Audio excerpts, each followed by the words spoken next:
Praise lord, హల్లెలూయా. దేవునికి స్తోత్రం. ప్రభు పరిశుద్ధ నామానికి మహిమ కలుగును గాక. క్రీస్తునందు ప్రియులారా, దేవుడు తన మహాకృపను బట్టి మనకు నూతన ఉదయ కాలంలో ఎక్కువ లేచి రీతిగా ఆ ప్రభు పాద సముఖంలో ఉండి ఆయన నామాన్ని స్తుతించడానికి చక్కటి అవకాశాన్ని మనందరికీ అనుగ్రహించినందుని బట్టి ఆయన పరిశుద్ధ నామానికి మహిమ ఘనత ప్రభావం కలుగును గాక. క్రీస్తునందు ప్రియులైన దైవజనులు, స్నేహితులు, విశ్వాసులు, సహోదరులు ఈ కార్యక్రమాన్ని వీక్షిస్తున్న ప్రియులు ఆత్మీయులందరికీ మన రక్షకుడైన యేసుక్రీస్తు వారి పరిశుద్ధ నామంలో ఉదయకాలపు శుభములు మరియు వందనాలు తెలియజేస్తాను. బాగున్నారా? చాలా సంతోషం. రండి, ఈ దినం కూడా ప్రేమతో ఆహ్వానిస్తూ ఉన్నాను. అనుదిన అభివృద్ధి ఉదయకాలపు ధ్యానాలటువంటి ఈ ఆధ్యాత్మిక కార్యక్రమంలో నాతో పాటు పాలిభాగస్తులై వాక్యాన్ని ధ్యానించి దైవాశీర్వాదాలు పొందండి. మీ దగ్గర బైబిల్స్ ఉన్నాయా? తెరచి చూడండి. లేని పక్షం చదివే మాట విని గ్రహించి వాక్య ధ్యానంలో పాలిభాగస్తులు కమ్మని మనం చేస్తూ నేటి దిన ధ్యానవాక్యంగా మార్కు సువార్త 14వ అధ్యాయము 36వ వచనంలో ఒక మాటను చదువుతూ ఉన్నాను. నాయన తండ్రి, నీకు సమస్తము సాధ్యము, అయినను నా ఇష్ట ప్రకారం కాదు, నీ చిత్త ప్రకారమే కానిము అనెను. దేవుడు తన పరిశుద్ధ లేఖన మాటను మన కొరకు దీవించును గాక. తలవంచి కళ్ళు మూసుకుని ప్రార్థన చేద్దాం. ప్రేమ కలిగిన తండ్రి, వందనాలు. మహోన్నతుడ, మహాగణుడ, సర్వాధికారి, సర్వోన్నతుడ స్తోత్రాలు. మరొకసారి ఈ ఆధ్యాత్మిక కార్యక్రమం ద్వారా మీ నామములో మేము నిలబడడానికి వాక్యాన్ని ధ్యానించిన కృపనిచ్చారు. అనుదినము లోతైన నీ మాట నాయన మేము ధ్యానం చేయడం కృపనిచ్చినందుకు వందనాలు. ఈ దినం కూడా నీ కృపలో జ్ఞాపకం చేసుకోండి. యేసు నామమున అడుగుతున్నాను తండ్రి, ఆమేన్.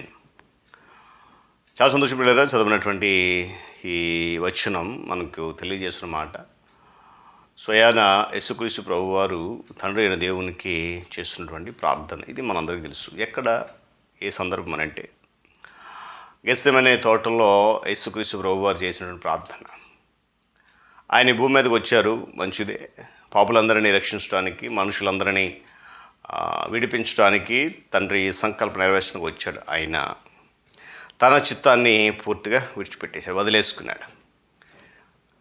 వదిలేసి తండ్రి చిత్తాన్ని మాత్రమే చేయడానికి పూనుకున్నాడు. ఆయన గెత్సెమనే తోటలో ఆయన చెమట రక్త బిందువులుగా పడింది. ఆయన కూడా ఏమన్నా తెలుసా? నీ చిత్త ప్రకారమే కానీ మనం ప్రార్థన చేశాడు.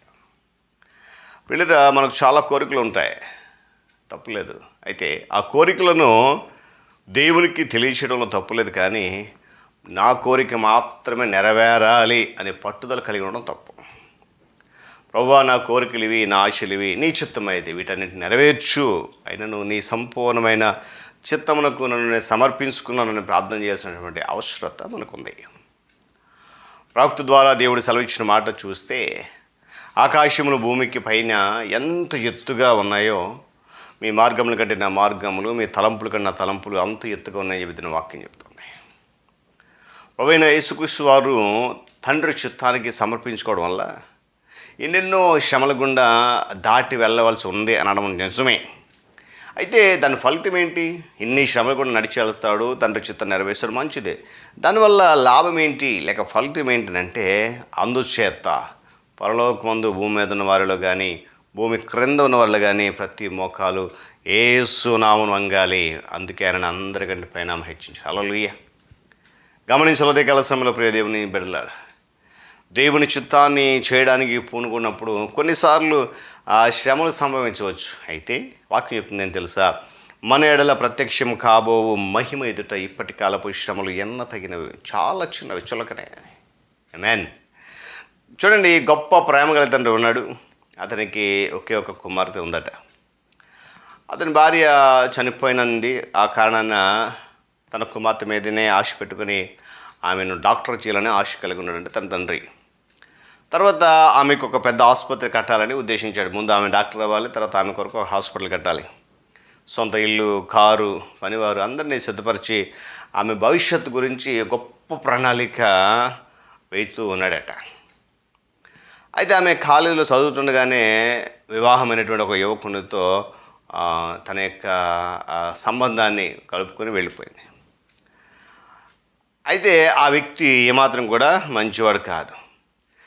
చూడండి, ఆ వ్యక్తితో ఆమె చేసినటువంటి సహవాసం వల్ల జరిగిన నష్టం ఏంటంటే, ఆమె మీద తన తండ్రి పెట్టుకున్నటువంటి ఆశలు అన్నీ కూడా తునాతునకలైపోయాయి, గల్లంతైపోయాయి. ఉదయకాల సమయంలో ప్రయోజనంలో గమనించండి, ప్రేమ గల పరమ తండ్రి మన ఎడల ఖచ్చితమైనటువంటి ఉద్దేశం గలవాడి ఉన్నాడు. ఆదాము అవ్వలు దైవ చిత్తము చేయడంలో తప్పిపోయారు. వారు సాతాను మాట ఆలకించడం వల్ల ఏమైనా చెట్ల వెనుక దాక్కున్నప్పుడు ఆయన హృదయం ఎంతగానో వేదన చెంది ఉంది. ఆదామా నీవెక్కడున్నావు అన్నాడు. వెతికి వచ్చాడు.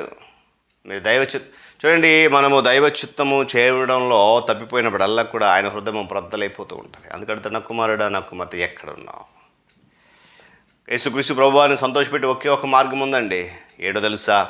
ఆయన ఇష్టానుసారుడిగా ఆయన చిత్తము చేయడమే ఆ మార్గం. దేవుని చిత్తము చేయడం వల్ల వచ్చే ఆశీర్వాదాలు చాలా ఉన్నాయి. ఆశీర్వాదాలు పొందుకోవాలంటే మనం ముందుకు కొనసాగిద్దాం, ధ్యానం చేద్దాం. రాబోతున్నాల్లో దేవుడి మాటలు మన కొరకు దీవించును గాక. తలలోంచి కన్ను మూసుకురండి, ప్రార్థన చేద్దాం. ప్రేమగలిగిన తండ్రి, మహోన్నతుడ, సకల ఆశీర్వాదములకు కానుభూతుల స్తోత్రాలు. తిరిగి మరొక నూతన ఉదయకాలంలో వేకునే రీతిగా నీ పాద సన్నిధిలో మేము ఉండి నీ నామాన్ని గణపరుస్తూ ఆరాధిస్తూ నిన్ను స్తుతించగలిగేటువంటి విలువైన శ్రేష్టమైన సమయాన్ని మాకు అనుగ్రహించి వందనాలు. నిజమే, నీ చిత్తం చేయడంలో ఎన్నో ఆశీర్వాదాలు ఉన్నాయి. అయితే చిత్తం చేసే క్రమంలో ఎన్నో శ్రమలు, సమస్యలు, ఇరుకులు, ఇబ్బందులు వస్తాయి. వాటిని జయించగలిగితే ఒక గొప్ప ఆశీర్వాదం ఉంది. నాయన వాటిని ధ్యానించే కృప దయచేయండి. విత్తబడిన వాక్యము వింటున్న బిడ్డలు అందరూ చిత్తంలో ఫలింపొచ్చింది. ఈ కార్యక్రమం అనేక మంది బిడ్డలు వీక్షిస్తారు. నీ చిత్తమైతే మరింతమంది పాలిభాషలు కాడ కృప చూపించండి. మీరు మాత్రమే మహిమ పొందండి. యేసయ్య శక్తిగల నామంలో ఈ ప్రార్థన సమర్పిస్తున్నాం తండ్రి, ఆమేన్. త్రియేక దేవుని దీవెన, ఆయన సన్నిధి కాపుదల సదాకాలము మనందరికీ తోడైండి నడిపించును గాక. ఆమేన్.